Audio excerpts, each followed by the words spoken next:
Hello! Today we will be making punch needle coaster.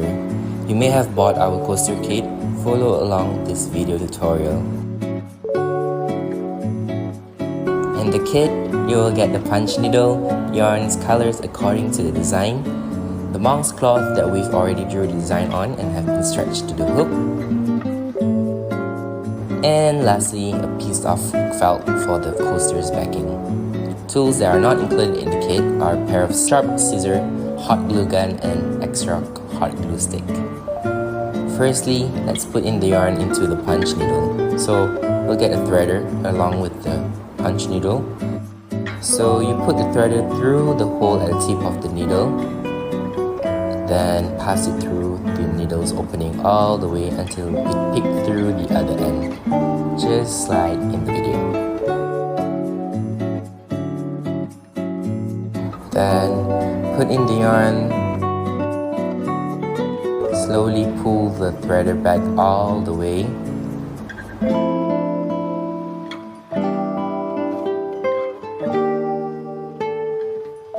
You can leave around 1 to 2 inches of yarn hanging loose at the end. You can start at any point. Make the first punch, then pull out the hanging thread through the other side. This is our front side, the actual side.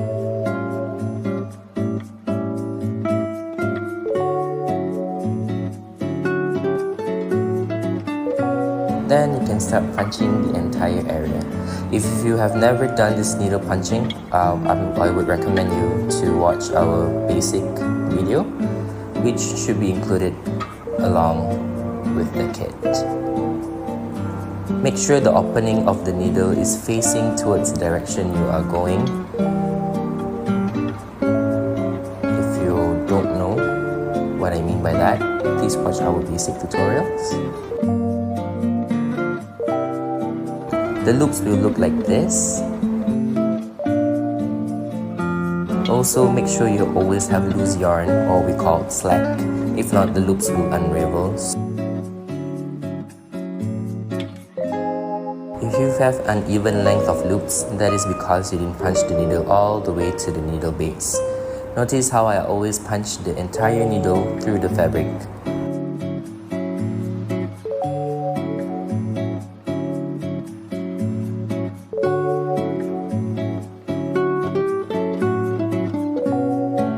Make sure you punch around the nose and the mouth area.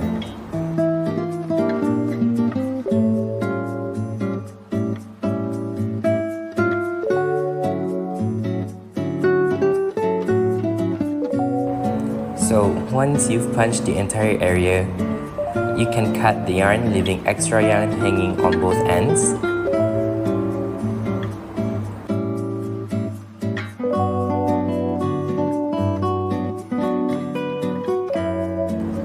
Then cut the yarn flush to the loops. It will look like this generic blob shape. Also, you won't be able to see the nose and the mouth from the front side because of the fluffy loops, but no worries, it will come together in the end. Moving on to the next color, in this case the mustard color. By the way, the yarns have been measured specifically to each area, so please use the yarn accordingly to avoid shortage of yarns. So from here, it's the same repeated steps. You can start from any corner, pull through the loose yarn, then start punching. Here I'm just showing you the close-up. So yeah, always make sure the opening of the needle is facing towards the direction you're going.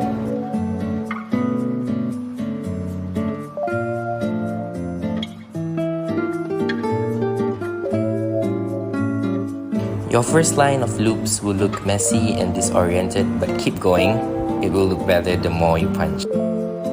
Again, make sure you punch around the eyes and the whiskers.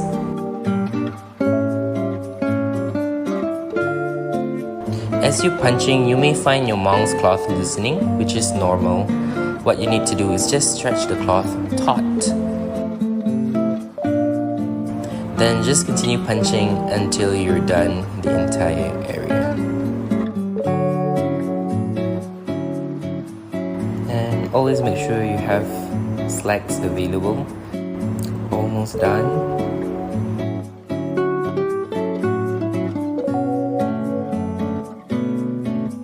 Once done, again, just cut the yarn.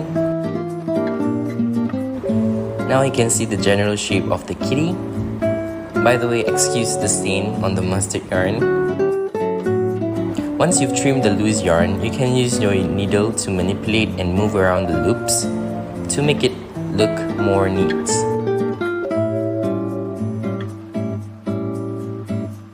Some loops can be intertwined within each other, but you can simply move it around. You can trim any longer loops so it looks more uniform. Much better. Now, let's move on to the details, the eyes.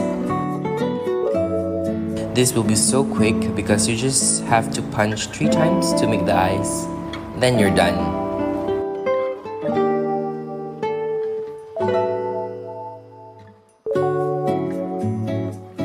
It will look weird, but after the trimming and moving the loops around, it will look like an eye.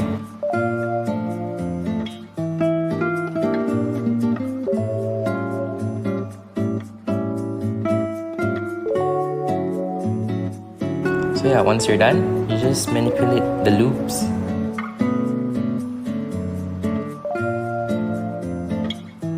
Once you're satisfied with how the eyes are looking, you can proceed to punching the nose and mouth. The details are quite fast because it's just basically this tiny circle and few lines. Once done, again, they will look messy, especially the mouth, so it takes a while to finesse, but it will look so cute in the end. I'm so excited at this point because I can start seeing the cat.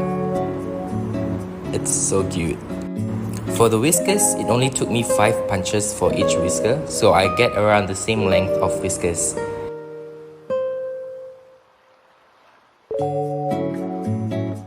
Once you've done the whiskers, you can trim and move around the loops so they look like, well, whiskers.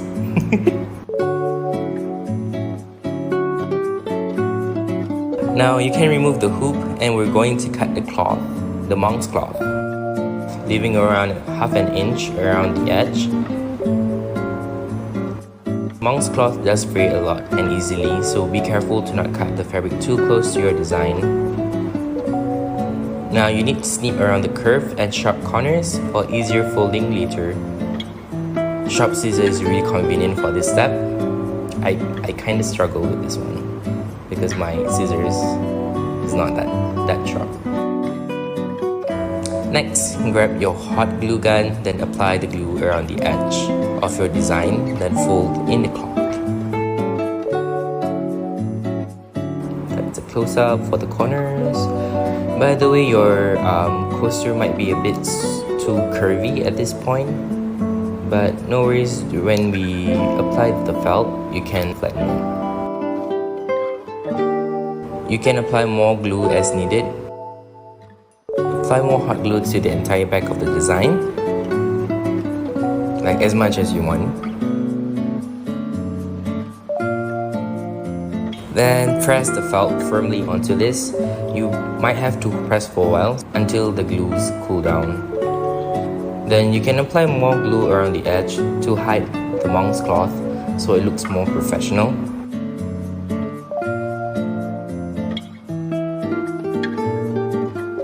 Once done, you just need to cut the felt flush to the edge of the design. Then you will have your very own handmade coaster. So cute! Thank you guys so much for watching. I hope you guys enjoy this project.